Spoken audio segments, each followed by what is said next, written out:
그래서 어쩌라고요? 저 그냥 퇴학시켜주세요. 저 같은 놈이 학교 다녀서 뭐해요? 여기 저놈도 그랬고, 여기 있는 저놈 엄마도 그렇고, 나 같은 건 학교 다닐 필요가 없다잖아요. 야, 최태준. 너 선생님께 그게 무슨 말버릇이야?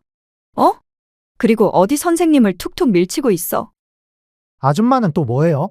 아줌마는 내가 어떻게 사는지 관심도 없으면서. 너도 그만해. 내가 왜 네 아줌마야? 엄마지. 난 네 엄마야. 그래서 난 내가 이런 식으로 하늘 무서운 줄 모르고 이 사람 저 사람한테 건방 떠는 꼴더는 안 봐줘.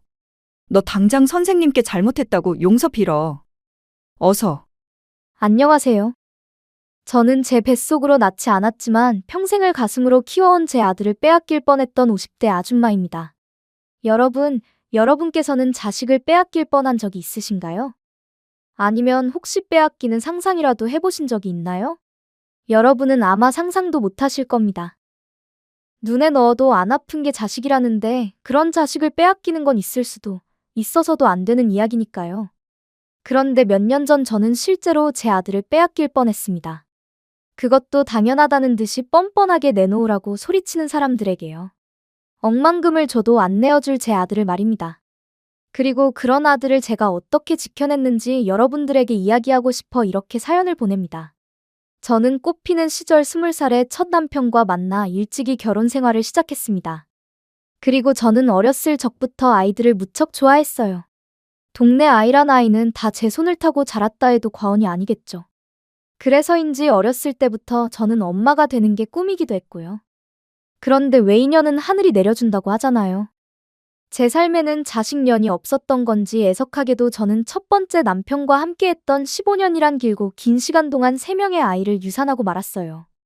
15년이란 결혼 생활 동안 자식이 하나도 없으니 제 결혼 생활이 순탄할 일이 있었겠어요. 첫 번째 남편은 집안의 장남이었는데 그 시절에 장남에게서 자식이 없으니 시어머니가 절 가만둘 리 없으셨죠. 제가 시어머니께 혼이라도 나는 날에는 애도 못 낳는 개부터 시작해서 네가 우리 집대를 다 끊어놨다 하시며 절 사정없이 몰아세우셨죠. 또 유산하고 슬픈 마음에 홀로 방에 누워있으면 시어머니는 어김없이 나타나셔서는 있던 애도 네가 잡아먹어놓고 어딜 누워있냐 하시면서 절 참 모질게도 내치시곤 했어요. 지금 시대였으면 제가 시어머니께 대들어보기라도 했을 텐데 그 당시에는 그게 무슨 큰 죄라도 되는 줄 알았어요. 그래서 입도 떼지 못하고 그 모진 소리를 다 듣고만 있었습니다. 그렇게 시간이 지나고 이제 아이를 갖기 힘든 나이에 접어드니 시어머니는 절 사람 취급도 안 하시더라고요. 그리고 시어머니와 똑같았던 남편도 이제는 대놓고 외도를 저질렀고요. 그리고 남편은 저를 보며 시어머니와 똑같이 아이도 못 낳으면서 이 집안엔 왜 있냐라는 망언도 서슴없이 해댔네요. 그래서 결국 40이란 나이에 사람 취급도 안 해주는 그 모질고도 모진 곳에서 도망 나왔습니다. 첫 번째 남편과 이혼한 후 저는 한동안 아무것도 하지 못했어요. 40살에 자식도 없고 남편도 없고 심지어 친정도 없었던 저는 살아야 할 이유마저도 없었죠. 그런데 삶의 끈은 제가 놓는다고 놓아지는 게 아니더군요. 그렇게 시간이 흘러가는 대로 살다 보니 어느새 몇 년이 흘렀고 저는 두 번째 남편을 만났습니다. 두 번째 남편은 참 자상했습니다. 그때 두 번째 남편은 제가 일하던 백반집에 자주 오시는 단골 손님이었어요. 험한 손님들과 달리 제게 항상 존대해주며 상냥하게 대해주시니까 저도 마음이 가더라고요. 지옥 같은 15년의 결혼 생활을 청산했을 때 저는 내 인생에서 더 이상 남자랑 같이 지낼 일은 없을 거야 라고 수없이 다짐했었습니다. 하지만 두 번째 남편을 만나보니 다시 한번 누군가의 아내로서 살아보고 싶다는 욕심이 들더라고요. 그래서 결국 전 재혼을 선택하게 되었고요. 그리고 참 인생사 세옹지마라고 제게 아이가 없다 보니 재혼하는 데는 아무 문제가 없더군요. 15년의 결혼 생활에서는 저를 그렇게도 괴롭혔는데 말입니다. 재혼한 남편에게는 아들이 한 명 있었습니다. 왜 대개 재혼할 때 상대방의 아이 문제로 의견이 대립해서 다투기도 하고 그러잖아요. 하지만 저는 아이를 갖는 게 절실한 소망이어서 그랬는지 남편에게 아들이 있다는 점이 큰 축복처럼 느껴졌습니다. 그리고 꼭 좋은 엄마가 되겠다고 속으로 수없이 다짐했죠. 그렇게 제가 40살 초반이었을 때 저는 이제 막 중학교에 입학하는 아들이 한 명 생겼습니다. 이름은 최태준. 태준이를 처음 만나던 날이 제겐 아직도 생생하네요. 중학생이면 많이 어린아이도 아닌데 제 아빠 손을 꼭 잡고 나타나서는 눈에 상심지를 켜고 절 한참이나 째려보는 게 아니겠어요? 그 당시 태준이의 키는 제 귀 정도 오는 높이였는데 다 큰 아이가 절 그렇게 쳐다보니 처음엔 꽤 무서웠죠. 그런데 이내 어린아이가 어떤 일들을 겪었길래 앳된 얼굴에서 나이에 맞지 않는 저런 표정이 나오는 걸까 하고 생각해보니 되려 안쓰럽더군요. 그리고 태준이와 내가 친해질 수 있을까 하는 걱정도 들었죠. 그런데 그런 제 걱정은 현실이 되었어요. 몇 주면 될 줄 알았던 태준이의 낯가림은 몇 달이나 지속되었는데 그만큼 제 속은 타들어가는 것 같았습니다. 이런 제가 딱해 보였는지 동네 아주머니들은 남의 자식 키우는 게 제 자식 키우는 것보다 어렵다고 하시면서 절 위로해 주셨죠. 이런 위로를 받을 때면 그래 이런 상황에서 나만 힘든 게 아니구나 싶다가도 한편으로는 태준이와 내가 사이 안 좋은 게 온 동네 사람들도 다 알 정도구나 하면서 속이 좀 상하더라고요. 태준이는 제게 온몸의 털을 아주 뾰족하게 세우고 있는 고양이 같았어요. 그리고 식사 시간만 되면 태준이는 어김없이 태준이 아빠한테 혼이 났는데 이유는 이랬습니다. 최태준, 너 왜 밥 안 먹어? 아빠가 또 화를 내야 먹겠어? 여보, 태준이가 먹고 싶으면 먹겠죠. 식사 시간마다 왜 애를 못 잡아서 그래요? 너 또 엄마가 내 밥 했다고 안 먹는 거야? 너 지금 그게 뭐 하는 행동이야? 내 엄마가 너 좋아하는 잡곡밥에 고등어구이, 된장찌개에 한 상을 차려놨는데 넌 왜 밥을 안 먹냔 말이야? 내가 언제까지 내 밥을 일일이 따로 차려줘야 하는 건데? 어? 사내 자식이 꾹 닫고만 있지 말고 뭐가 불만인지 말을 해보란 말이야. 태준아, 아니야. 엄마가 미안해. 오늘 시장에 갔는데 고등어가 너무 좋았거든. 그래서 우리 태준이한테 빨리 주고 싶은 마음에 요리를 내가 해봐. 제 말이 끝나기도 전에 휙 하는 소리와 함께 태준이가 또 상을 엎었습니다. 그리고 그날 처음으로 아빠에게 대들며 울면서 이렇게 말하더군요. 친엄마도 날 버렸어요. 10년 넘게 날 키워온 엄마도 내가 잘 때 그것도 한마디 인사말도 없이 날 그렇게 버리고 갔다고요. 친엄마도 날 그렇게 대하는데 새엄마라고 계모라고 뭐가 다르겠어요? 이 여자가 해준 밥을 왜 안 먹냐고요? 여기에 독을 탔을지 내가 어떻게 알고 먹어요? 나만 없으면 이 여자랑 아빠 둘이 잘 지낼 텐데 이 여자 눈에는 제가 눈엣가시 아니겠냐고요? 뭐? 뭐 이 자식아? 계모? 뭐 독을 타? 넌 그게 맨날 얼굴 보고 지내는 네 엄마한테 할 소리야? 네 버리고 간 친엄마는 나 싫다고 도망간 거고 네 새엄마는 너랑 나 좋다고 여기 와서 같이 지내는 건데 너만 마음 열면 될걸? 왜 너 한 놈 때문에 우리 가족이 매번 이렇게 기분이 나빠야 하냐고. 거봐요. 아빠도 지금 내가 눈엣가시라고 얘기하시는 거죠? 나만 없으면 이 집안이 잘 돌아갈 테니까 나가라는 거잖아요. 뭐? 이게 진짜 순간 화를 참지 못한 남편이 태준이의 뺨을 때리려고 했죠. 너무 놀란 저는 태준이를 지켜야 한다는 생각이 들어 태준이의 얼굴을 감싸 안았어요. 그렇게 남편의 손은 제 뒤통수를 때렸고 아악하는 소리를 내면서도 저는 태준이의 얼굴을 꽉 감싸 안고 있었죠. 여보, 왜 당신이 끼어들어? 남편의 말이 채 끝나지도 않았는데 태준이는 절 그대로 밀어버렸고 전 바닥으로 벌러덩 낮아빠졌습니다. 내 얼굴에 손대지 말아요. 아줌마, 이러면 내가 뭐 감동이라도 받을 줄 알아요? 아줌마도 잠깐은 나한테 이렇게 잘해주다가 아빠가 마음에 안 들면 어느 날 갑자기 사라져버릴 거 아니에요? 내 친엄마도 그랬어요. 나한테는 항상 잘해주셨는데 아빠가 마음에 안 든다면서 저한테 말도 없이 떠난 거라고요. 아줌마도 아빠 보고 이 집 들어온 거잖아요. 그러면 그냥 아빠한테나 잘하고 아빠한테나 예쁨 받으며 살아요. 그러다 아빠가 싫어지면 그냥 아빠한테만 상처 주고 집 나가시라고요. 바닥에 널브러져 있는 저를 매섭게 쳐다보며 숨도 쉬지 않은 채 말하던 태준이는 남편의 윽박에도 아랑곳하지 않고 그대로 집을 나가버렸죠. 몇 달 만에 서로 마주본 태준이의 눈빛이었는데 그새 태준이의 눈빛은 더 깊고 슬퍼져 있더군요. 그런데 전 태준이의 울부짖음에서 태준이와 제가 친해질 수 없는 큰 이유를 찾았습니다. 그 당시는 저 혼자만의 생각이었지만 태준이는 제가 싫다기보다는 저와 친해지고 정을 나누는 걸 두려워하는 것처럼 보였거든요. 태준이가 말했던 내 친엄마도 그랬어요. 나한테는 항상 잘해주셨는데 아빠가 마음에 안 든다면서 저한테 말도 없이 떠난 거라고요. 이 말이 그날 밤 제 머릿속에서 떠나질 않았습니다. 그리고 그날 태준이를 기다리며 동네 아주머니들이 말씀하신 남의 자식 키우는 것이 제 자식 키우는 것보다 어렵다는 말을 계속 떠올렸죠. 솔직히 위의 사건 말고도 태준이는 제 인내심을 시험하는 것처럼 다양한 사고를 쳤거든요. 일일이 이 사연에 언급하기도 뭐하지만 정말 제 친아들이었으면 데려다가 몽둥이로 엉덩이에 시퍼렇게 멍이 들 정도로 때려서라도 그 버릇을 고쳐놨을 정도로 말입니다. 그런데 저 한 공간에 있는 걸로도 몸서리치게 싫어하는 애인데 제가 훈육을 한다 한들 그걸 본인을 위한 거라고 생각할까요? 아마도. 역시 계모야. 계모니까 나한테 이렇게 함부로 하지? 아줌마 친자식 같았으면 이렇게 화내고 때렸겠어? 라고 했겠지요. 그래서 전 하루하루 더 버릇 없어지고 망가져가는 태준이를 보며 이러지도 저러지도 못하며 지냈습니다. 그러던 어느 날 결국 큰 사고가 터졌죠. 집에서 빨래를 하고 있던 저는 학교에서 온 전화 한 통을 받았는데 태준이가 친구를 일방적으로 때려서 친구가 많이 다쳤다는 내용이었어요.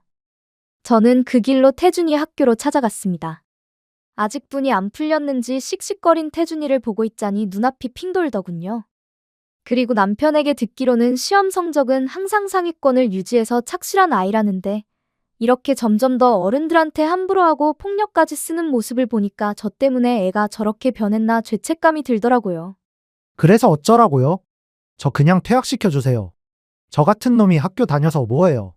여기 저놈도 그랬고, 여기 있는 저놈 엄마도 그렇고, 나 같은 건 학교 다닐 필요가 없다잖아요. 얼굴이 시퍼렇게 멍든 친구와 그의 엄마를 보며 태준이는 고래고래 소리를 지르고 있었어요.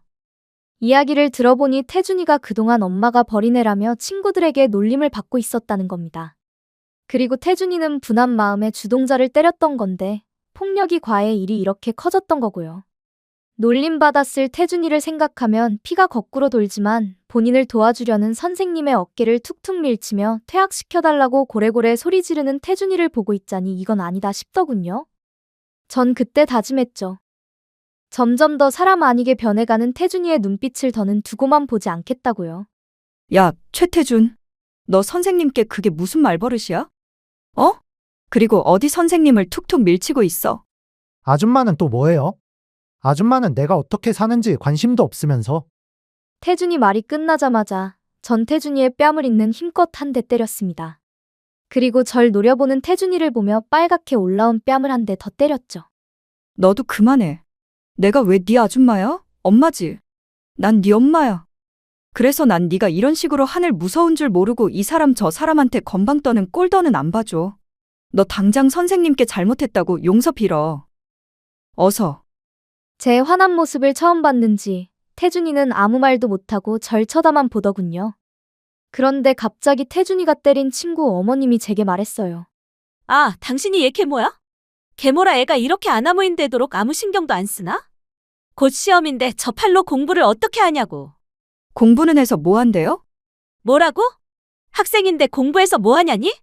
계모라 그런지 애들 공부 이런 건 전혀 관심이 없나 봐. 아니요. 제 말은 듣기로 당신 아들이 제 아들 놀리는 주동자였다는데 친구가 처한 상황을 이해해 주긴커녕 여기저기 떠벌리며 놀리고 다닌 놈이 공부는 해서 뭐 하냐고요. 쟤는 공부보다 인성교육이 먼저 아닌가요? 그리고 우리 태준이는 공부하란 소리 안 해도 알아서 잘하고요. 뭐라고? 너 내 아들한테 말 다 했어? 계모 주제에 어디 친엄마인 나한테 자식 교육을 운운하고 있어? 아이고, 그 애미의 그 아들 납치셨네. 저기요, 아줌마. 재혼이 어때서요? 계모가 어때서요? 제가 계모라 우리 태준이 옷을 안 빨아 입혔어요? 아니면 학교를 안 보냈어요? 아줌마, 말 나온 김에 우리 태준이 교복 한번 봐요. 친엄마 옷도 안 빨아 입히는지. 저기 좀 봐봐요. 목 뒤가 아주 누렇게 변했구먼. 우리 애 옷은 깨끗하고 옷에 주름 하나 없이 쫙쫙 다려 입혀요. 옷이나 신경 써주면서 저한테 그런 말 하세요. 뭐라고? 아, 다 됐고? 돈 내놔, 돈? 우리 애 치료비 내놓으라고. 아하, 결국 이 소란을 부린 게 돈 때문이었어요? 아들 장사하시게요? 그럼 당신 아들이 내 아들 놀린 거 그거 먼저 사과하라고 하세요. 그럼 제가 치료비는 얼마든지 드릴게요. 대신 선사과, 후 보상이에요. 사과 먼저 해요. 어서요. 그날이 제가 태준이를 위해 처음 엄마로 나선 날이었습니다. 그날 저는 끝끝내 사과를 안 하는 친구에게 치료비 돈 한 푼도 보상하지 않았고 그 엄마도 본인 아들의 고집을 못 꺾은 채 빈손으로 돌아갔죠. 그런데 이날 저는 혹시 제게 맞은 것이 분했도 역시 계모 맞잖아 라는 소리를 들을 줄 알았는데 태준이의 첫 마디에 저는 눈물을 흘리고 말았어요. 엄마, 아까는 좀 아팠어요. 바로 절 엄마라고 불렀던 겁니다. 태준이와 지낸 지 7개월 만의 일이었죠. 저는 태준이와 나란히 걸으며 그 얘기를 듣는데 눈물이 왈칵 쏟아져 태준이 얼굴 반대 방향으로 고개를 돌렸습니다. 그리고 한참을 걸으며 이야기했죠. 엄마, 그동안 내가 잘못했어요. 난 엄마가 내 편이 아닌 줄 알았어요. 오늘 그 자식 엄마가 날 몰아세우는데 그때 내게 엄마가 없다는 게 참 서럽더라고요.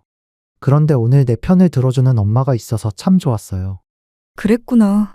내가 더 일찍 오지 못해서 미안해. 그리고 아까 널 때린 것도 미안하고. 하지만 난 말하지 않아도 돼요. 엄마 마음 다 알아요. 우리 엄마한테 맞고 나니까 정신이 확 들던걸요. 앞으로 나 다시 예전처럼 잘 지내볼게요. 대신 엄마, 나랑 약속 하나 해줘요. 엄마는 나 절대로 버리지 않겠다고. 태준이의 진심 어린 속마음에 저는 길을 가다 말고 태준이를 안고 펑펑 울었습니다. 그렇게 남편과 저, 그리고 제 아들 태준이는 제가 재혼한 지 7개월 만에 진짜 가족이 될 수 있었죠. 그 후로 제 삶은 여느 엄마와 다를 바가 없었습니다.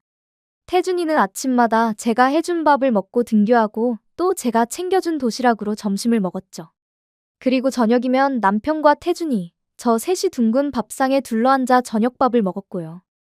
그리고 태준이가 성인이 돼서 했던 말이긴 한데 태준이는 제 첫인상이 참 좋았다고 했습니다. 저를 처음 보자마자 제가 따뜻한 사람이란 걸 본능적으로 느꼈다면서 말이죠. 그래서인지 제게 마음을 여는 것이 더 힘들었다고 하더군요. 저한테 많은 걸 의지하게 되어버릴까봐 덜컥 겁이 났다면서 말이죠. 이 작은 아이가 이렇게 많은 부분을 따지고 재며 본인 감정을 조절하며 지냈다는 게 전 마음이 무너지듯 아팠습니다. 어른들이 살고 못 살고 하는 문제에 이 아이가 꽤 많은 상처와 트라우마를 갖게 되었다는 것도 알 수 있었고요. 대체 우리 태준이가 무슨 잘못을 해서 이런 상처를 겪게 되었을까요? 전 할 수만 있다면 태준이 아픈 모든 기억을 저로 인해 말끔히 지워주고 싶었습니다. 그리고 그러기 위해 무던히도 노력했고요. 그리고 태준이도 그런 제 마음을 알았는지 저희는 서로 손을 꼭 잡으며 장을 보러 다니는 친구 같은 모자지간이 되었죠. 그런데 기쁨도 잠시 몇 년 후 공사 현장에서 일용직으로 일하던 남편이 추락사로 갑자기 세상을 떠나게 되었습니다. 그리고 하늘나라로 가기 전 제게 이런 유언을 남기더군요. 평생 같이 살기로 한 약속 지키지 못해서 미안하다. 그리고 엄마에게 버림받았던 우리 태준이 이번엔 부디 버리지 말아줘. 참 바보 같은 사람이죠. 태준이는 이미 제 아들인데 본인 떠난다고 제가 아들을 버릴 리가 있나요? 그렇게 남편은 응급실에서 이틀을 보낸 후 저랑 태준이와 작별 인사를 했어요. 그 후로 저와 태준이는 굉장히 힘든 시간을 보내게 됐습니다. 태준이의 꿈은 의사였어요. 어렸을 적부터 의사가 꿈이었다고 하더군요. 그런데 의사 되는데 얼마나 많은 시간과 돈이 드는지 여러분도 잘 아시죠? 의대에 합격한 태준이는 없는 시간을 쪼개고 쪼개 과외를 했습니다. 그리고 아들의 꿈을 이뤄주기 위해 저도 남편이 하늘나라로 간 후에는 식당 일을 다시 시작했죠. 제가 다녔던 식당은 24시간 문을 열었었는데 주인한테 사정을 얘기하고 제가 잠자는 몇 시간을 제외하고는 일만 했던 것 같아요. 그렇게 10여 년도 훌쩍 넘는 시간을 보내고 아들은 정식 의사가 되었죠. 그리고 안정기에 들어섰을 때 제게 결혼할 여자를 소개해준다고 하더라고요. 이름이 미주였는데 얼굴이 어찌나 예쁘던지 제 아들 태준이와 같이 서 있으면 선남선녀가 따로 없더라고요. 어머니, 저희 왔어요. 그래, 태준이 왔구나. 어머님, 안녕하세요. 김미주라고 합니다. 미주 씨, 그래 반가워요. 아휴, 이렇게 누추한 집까지 다 와주고 내가 다 고맙네요. 어머, 누추하다니요? 태준 오빠 집이어서 그런지 저도 너무 편하고 좋은걸요? 그렇게 생각해주면 내가 고맙고요. 뭘 좋아할지 몰라서 우리가 평소 먹던 거에 갈비찜 좀 해보려고 하는데 괜찮아요? 태준이가 말했던 시간보다 1시간이나 일찍 오는 바람에 내가 아직 준비를 다 못했는데 이걸 어쩌나. 어머님, 저 갈비찜 좋아해요. 그리고 제가 오빠 방도 구경하고 싶고 그래서 빨리 오자고 했어요. 혹시 제가 도와드릴 건 없나요? 없어요, 없어. 없고 말고. 태준이 방에서 둘이 푹 쉬고 있어요. 태준이가 바빠서 데이트도 잘 못하는 것 같던데 난 괜찮으니까 잠깐이라도 데이트하고 있으면 내가 부를게요. 처음 봤지만 싱글싱글 잘 웃고 도울 것이 없겠냐며 묻는 태준이의 여자친구를 보는데 제 마음이 다 뿌듯했습니다. 착한 우리 태준이가 딱 본인 닮은 아가씨를 만났구나 싶어서요. 태준이와 태준이의 여자친구. 그러니까 편하게 미주라고 적겠습니다. 태준이와 미주는 방에서 오순도순 이야기하는 소리가 들렸고 저는 분주히 음식을 준비하고 있었죠. 그런데 웬걸 제가 양파를 사온 줄 알았는데 깜빡하고 안 사왔더라고요. 왜 매번 장 볼 때마다 꼼꼼하게 체크한다고 하는데 막상 요리할 때 되면 한두 개씩 꼭 빼먹고 오잖아요? 야채 가게까지는 시간이 좀 걸렸는데 이것저것 준비하느라 정신이 없었던 저는 태준이에게 양파 좀 사와달라고 부탁했죠. 그렇게 태준이만 집 밖으로 나가고 미주와 저 둘만 집에 남게 되었습니다. 그런데 태준이가 나가고 나자 미주의 눈빛이 갑자기 변하더군요. 팔짱을 끼고 집 여기저기를 돌아다니며 뭔가를 찾는 눈치였죠. 미주 씨, 뭐 찾는 거라도 있어요? 아니요. 그냥 보는 거예요.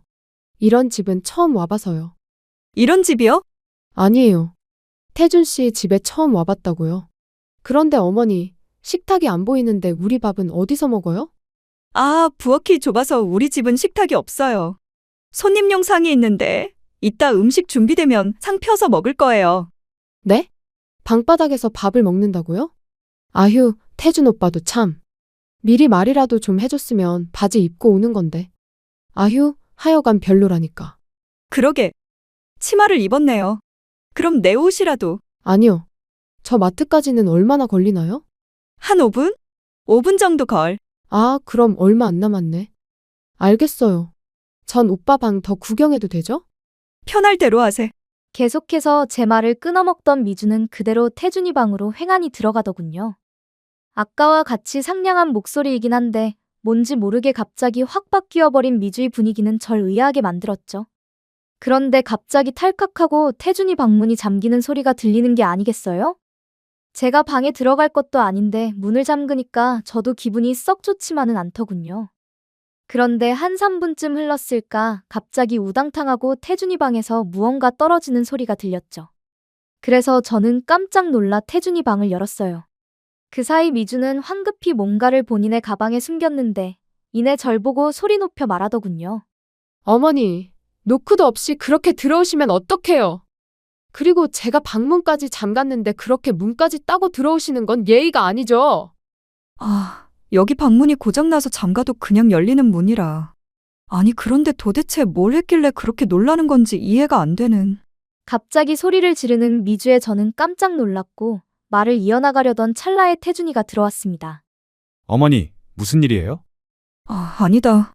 미주가 내 방 구경하다 뭘 떨어뜨린 것 같구나. 곧 식사 준비 끝나니까 밥 먹을 준비해라. 제가 갑자기 방문을 연 건 잘못이긴 했지만 그렇게 쏘스라칠 정도로 놀라고 소리를 지르는 미주가 내심 찝찝했죠. 그런데 태준이가 다시 돌아오자 미주의 분위기는 처음 그때처럼 다시 바뀌더군요. 어머니, 음식 솜씨가 너무 좋으세요. 저희 가정부, 아니 우리 집에서는 절대 못 먹을 맛이에요. 그렇게 말해주니 기분이 좋네요. 많이 했으니까 먹고 더 먹어요. 그런데 태준이가 워낙 바쁘다 보니 내가 태준이한테 미주 씨 이야기를 많이 못 들어서요.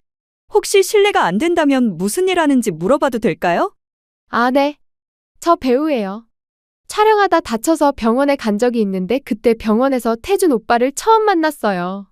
그리고 어머님, 말 편하게 해주세요. 그게 제가 더 편할 것 같아요.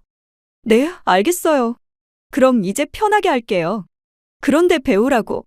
어쩐지 처음 들어올 때부터 일반인 같지 않다 생각은 했는데 역시 배우였구나. 그런데 TV에서는 본 적이. 아직 인기 있는 드라마에선 나온 적은 없어요. 일 얘기 말고 다른 얘기하면 안 될까요?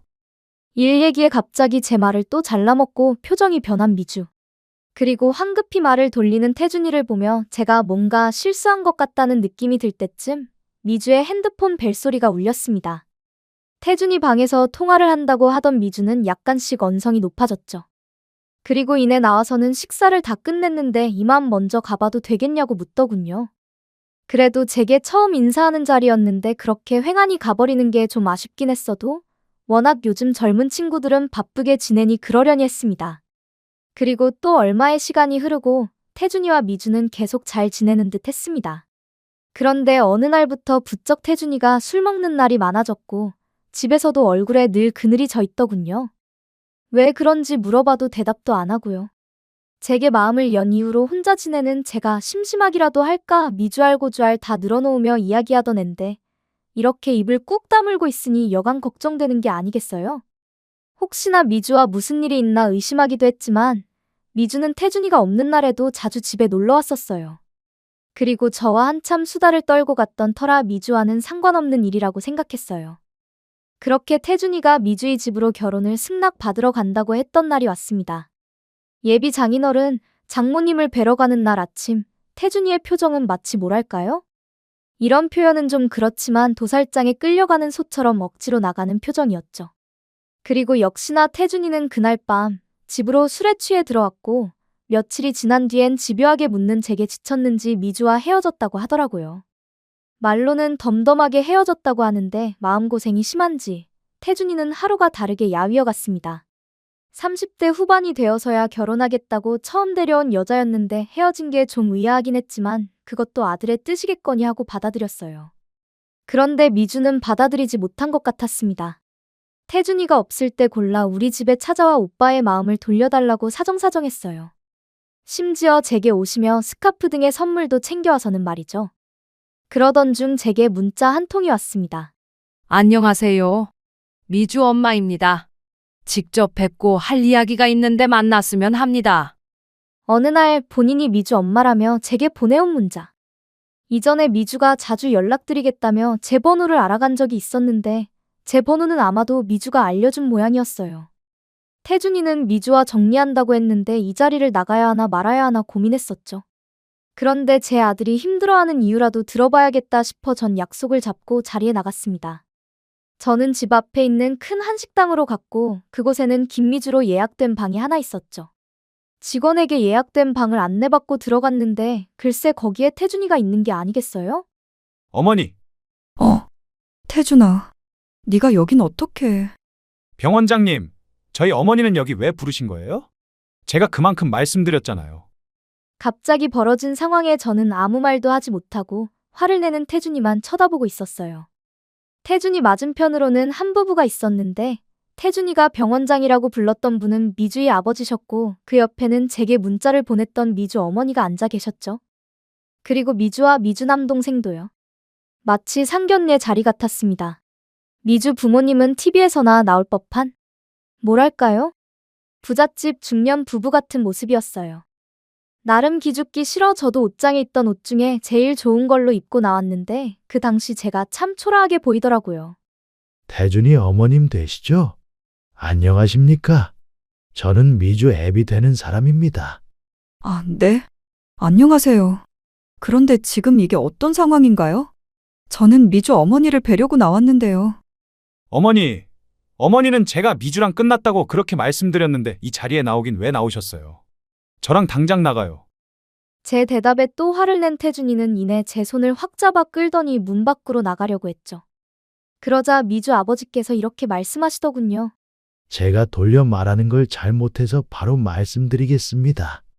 제가 최서방을 데릴 사위로 드리고 싶은데요. 최서방이 어머님 혼자 계시는 게 마음에 걸리는지 이렇게 한 달 넘게 버티고 있네요. 제 마음은 이런데 사부인 생각은 어떠십니까? 네? 대릴 사위요? 당황한 저를 보더니 태준이는 더 큰 소리로 내지르며 말했어요. 저 그 결혼 못합니다. 아니, 안 합니다. 제가 미주를 사랑하고 결혼까지 생각했던 건 맞지만 두 분이 원하는 조건들은 절대 제가 용납할 수 없습니다. 그리고 이렇게 전 모르게 저희 어머니까지 부르시는 건 저와 저희 어머니에 대한 배려가 아니라고 생각하고요. 예, 태준아. 아니, 지금 대체 무슨 말을 하는 거니? 결혼하는 조건이 있었다는 거니? 어머니 모르셔도 돼요. 알 필요도 없고요. 태준이가 이렇게 화를 내는 모습은 중학교 이후에 처음 봤어요. 그리고 웬만해서 어른들한테 화를 내는 아이가 아닌데 모든 게 당황스러웠죠. 그런데 미주 어머니의 말을 듣고는 상황을 이해할 수 있었습니다. 어머니도 알 건 아셔야지. 네, 맞습니다. 저희가 결혼하면 최서방한테 대릴 사위로 들어오라고 했습니다. 아실지 모르겠지만 미주 아버지가 병원장이에요. 그리고 저희 부부는 그 병원을 이어받을 사위를 원하고요. 때마침 제 딸이 의사와 사귀고 있다길래 저희는 적극 찬성했지요. 그런데 대릴 사위가 뭐 어렵다고 이렇게 버티는지 저희 부부는 도저히 이해를 못하겠더군요. 아, 상견례를 하자고 해도 싫다고 하더니 이제는 아예 미주와 헤어지겠다고 하네요. 생각해보세요. 솔직히 대릴 사위로 들어와서 병원 경영도 좀 배우고 그러면 좀 좋겠어요. 아, 네, 그건 그렇죠. 그게 태준이 앞날에 도움이 된다면요. 어차피 결혼하면 제 살림 꾸려나가 살 텐데요. 그런데 저는 지금 처음 듣는 소리여서 태준이와 상의도. 어머니, 그렇기는 뭐가 그래요? 어머니는 잘 알지도 못하면서 무슨 대답을 하고 그러세요? 태준이의 말에 저는 가슴에 비수가 꽂힌 듯 아팠습니다. 이 식당에 처음 들어와 미주 부모님을 뵈었을 때도 제 차림이 초라해 보였는데 잘 알지도 못하면서 대답하려 하나 이런 태준이의 말이 괜히 절 서운하게 만들더군요. 하지만 저는 곧 태준이가 제게 왜 화를 내는지 알 수 있었어요. 그런데 이거 설명 좀 해주시겠습니까? 미주 어머니의 말이었습니다. 이렇게 말하고 테이블 정가운데 사진을 한 장 꺼내더군요. 저는 그 사진을 보고 경악할 수밖에 없었어요. 그 사진은 태준이 어렸을 적 사진인데 한쪽에는 죽은 아버지가 그리고 다른 한쪽에는 태준이의 친모가 있었죠. 저와 태준이가 친하게 지내고 얼마 후 태준이는 친모의 기억을 모두 지우고 싶다며 같이 찍었던 사진을 다 불태운 적이 있었어요. 그때 저는 태준이가 혹시 나중에 친모가 보고 싶어질 때가 있지 않을까 하는 노파심에 사진 한 장을 숨겨놓았죠. 그리고 태준이가 앨범에 손을 잘 대지 않을 나이가 되었을 때 태준이 책장 제일 위에 있는 가장 오래된 앨범 제일 뒷장에 꽂아 놓았습니다. 그런데 이게 어떻게 미주 어머니 손에 들어가게 됐는지 의심이 들었죠. 그리고 이내 미주가 첫 인사를 하러 집에 왔을 때 태준이의 방문을 걸어 잠그고 태준이의 방을 뒤졌다는 걸 알 수 있었네요. 이 사진이 왜 여기에? 태준이 친모는 어디 계시나요? 그리고 엄마 대 엄마로서 하나만 묻겠습니다. 사부인이라면 본인 딸에게 계모까지 챙기라고 하시겠습니까? 이어지는 미주 어머니의 말에 저는 할 말을 잃고 말았어요. 제가 사실상 계모인 건 맞지만 제게 한 질문은 뼈가 있어 보였죠. 대답해보세요. 저는 솔직히 제 딸 아이가 친모도 아닌 계모를 시어머니로 모시며 살아가야 한다는 게 싫습니다. 그래서 최서방에게 어머니와 연을 끊으라고 했죠. 그랬더니 지금처럼 저렇게 화를 내는 게 아니겠어요? 어떻게 생각하시나요? 그만하시라고요. 태준이가 고래고래 소리를 질러도 미주 어머니의 말은 끊임없이 이어졌죠. 우리 최서방, 저희랑 있으면 자연스럽게 병원장도 되고 좋은 집에서도 살 수 있습니다. 그리고 미주 말 들어보니 식탁 하나 없는 작은 집에서 지내신다고요? 그런 곳에 사시는 분이 최서방 앞날을 어느 정도 보장해 주실 수 있으신가요? 제가 만약 친모였다면 우리 집으로 들어오는 대릴 사위 자리를 절대 반대하진 않을 텐데요. 혹시 최서방, 그러니까 의사 아들 등에 업고 빨대 꽂아 드실 생각은 아니셨죠? 본인이 진짜 아들로 생각하신다면 얼른 최서방 설득해서 결혼하게 만드시고 최서방 앞날을 위해 연 끊어주세요. 그래야 최서방도 마음 편히 대릴 사위로 들어와서 살지 않겠어요? 참 기가 막히고 코가 막히는 상황이었습니다. 제가 계모가 맞긴 하지만 저는 태준이를 마음으로 낳고 눈물로 키웠습니다. 제 친아들과 다름없게 20여 년 넘게 키웠는데 이런 대접을 받다니요. 미주 어머니의 말에 기가 차서 이대로는 안 되겠다 싶어 따지려 들 때 태준이가 이렇게 말하더군요. 제 어머니 모욕하는 말은 그만하세요. 제 어머니, 남들은 다 계모라고 해도 저한테는 친엄마입니다. 도망간 제 친모보다 저한테 더 지극정성으로 대해주셨고 두 분이 원하시는 그 의사 사위의 의사도 다 제 어머니 덕에 가능했던 거고요. 그런데도 지금 제 어머니랑 연을 끊으라는 겁니까? 그것도 결혼의 조건으로요? 저는 절대 그럴 일 없습니다. 그리고 제가 그 조건 못 받아들인다고 그렇게 말씀드렸는데 왜 이렇게 끈질기게 이러시는데요? 제가 미주랑 처음 만날 때부터 무조건 사위 삼겠다며 제가 일하는 곳에 사람까지 붙여서 저를 하나하나 감시하셨잖아요. 제가 모를 것 같았습니까? 그리고 이젠 하다하다 미주한테 제 방까지 뒤지게 하셨나 본데 제 약점이라도 잡을 심산이셨어요? 그래서 찾아내신 게 우리 엄마가 친모가 아니라 계모라는 거고요? 제발 그만 좀 하세요. 스토커도 아니고 이게 무슨 짓입니까? 아니, 오빠! 오빠는 왜 우리 엄마한테 계속 소리 질러? 솔직히 우리 집 정도면 오빠한테는 경사 아니야? 적당히 좀 튕기라고. 그리고 나도 이제 곧 유명 배우 될 텐데 병원장 등에 업었겠다. 와이프는 배우겠다. 오빠한테 뭐가 부족한 결혼이라고 이렇게 튕기냐 말이야. 그리고 나도 엄마 말 동의해. 내가 왜 계모를 시어머니로 모셔야 하는데? 그렇게 자꾸 냄새 나는 집에서 말이야. 오빠 그냥 엄마랑 연 끊고 우리 집에 들어와 살자니까. 그래, 최서방. 그리고 난 미리 말하지만 친자식도 아닌 최서방 결혼식에 계모가 혼주석에 앉아있는 꼴 절대 못 보니까 그렇게 하려고. 응, 뭐라 부를 말이 없네. 최서방 계모님, 제 말 들으셨죠? 당신 혼주석에 절대 앉지. 미주 어머니의 말이 끝나기도 전에 태준이가 미주 어머니 뺨을 때렸습니다. 너무 갑자기 벌어진 상황에 미주 아버지는 펄떡 일어나시고 미주는 본인 어머니를 감싸 안았죠. 대체 결혼 안 한다는데 무슨 결혼식이고 무슨 혼주석이에요. 다들 정신 차리세요. 그리고 야, 김미주. 너 입안 다물어. 너 나랑 왜 결혼하고 싶은 건데? 너 남자 있잖아. 그것도 내가 모를 줄 알았어? 너 의사 사위 아니면 안 된다는데 너네 부모 뜻 따라 나랑 결혼만 하려고 했던 거 아니야? 난 너한테 정말 진심이었는데 넌 아니더라. 나 민호한테 다 들었어. 너랑 내 부모가 나 대리사위로 앉혀놓고 나 개처럼 부려먹으려고 했다는 거. 그래서 날 선택한 거겠지. 가난한 의사놈 구해서 당신들 뜻대로 부려먹으려고. 태준이의 말은 충격 그 자체였습니다. 태준이가 말한 민우는 미주의 친남동생입니다. 나중에 태준이한테 들어보니 민우가 어느 날 자기가 일하는 병원에 찾아왔고 미주 누나가 형을 만나는 이유라면서 쫙 알려줬다더군요. 그리고 그 이유를 태준이는 미주의 부모님이 억지로 만들어낸 이상결례 자리에서 하나부터 끝까지 다 말하기 시작했고요. 줄여보자면 이렇습니다. 대대로 의사 가문이었던 미주 아버지는 미주의 남동생인 민우 또한 의사가 되길 원했답니다.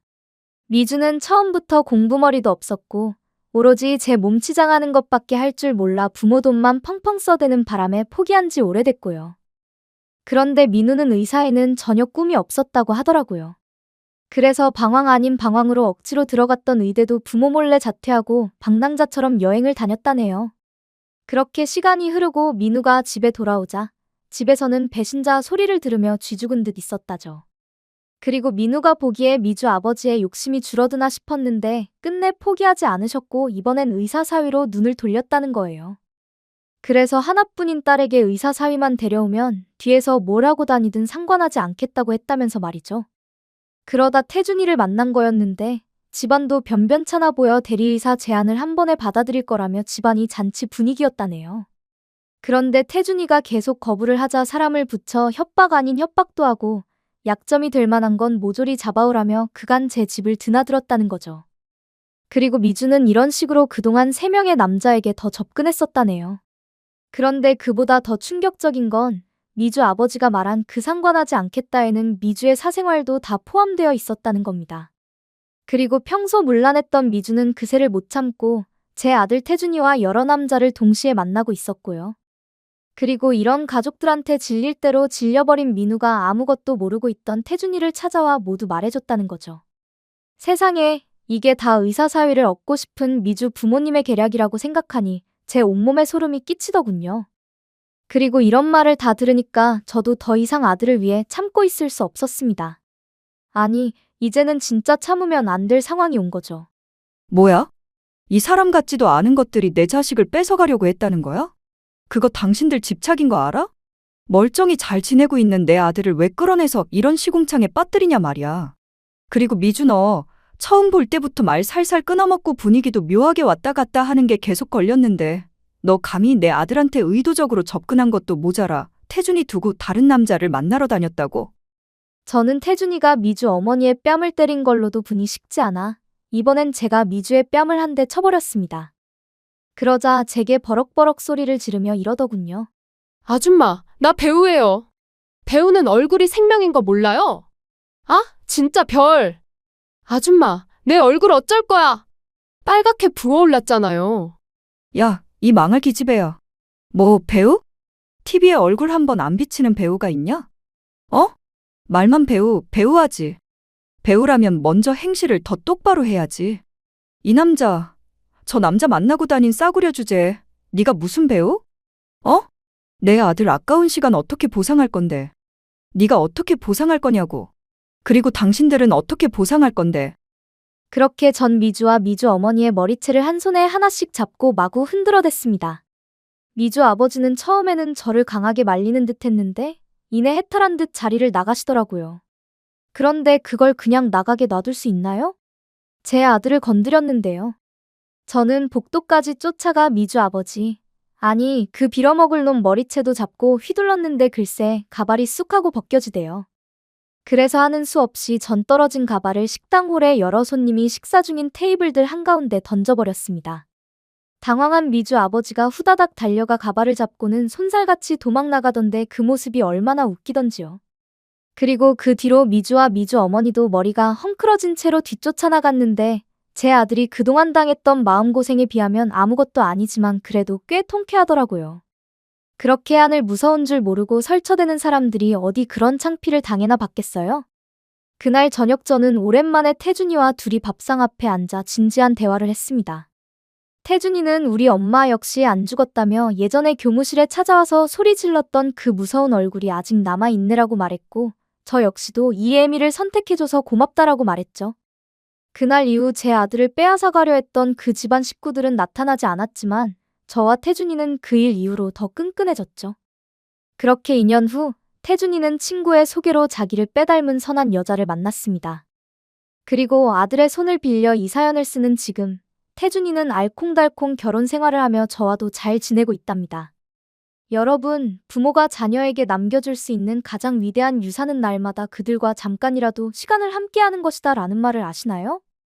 제가 가끔 이 애미는 태준이 너한테 물려줄 게 없는데 혹시 그때 그 대릴 사위 자리 포기한 거 후회하지 않니? 라고 물으면 태준이가 제게 몇 번이고 해주던 말이었습니다. 어머니는 제게 이렇게 대화하는 시간만 오래오래 주시면 그걸로 충분해요. 라면서 말입니다. 여러분도 제 아들 태준이의 말에 동의하시나요? 제 사연이 어느 시간대에 올라갈지 모르겠지만 제 사연을 보신 후라면 부모님께 전화 한번 해보시는 게 어떨까 싶네요. 부모와 자식은 함께하는 시간이 많을수록 좋은 거니까 말이죠.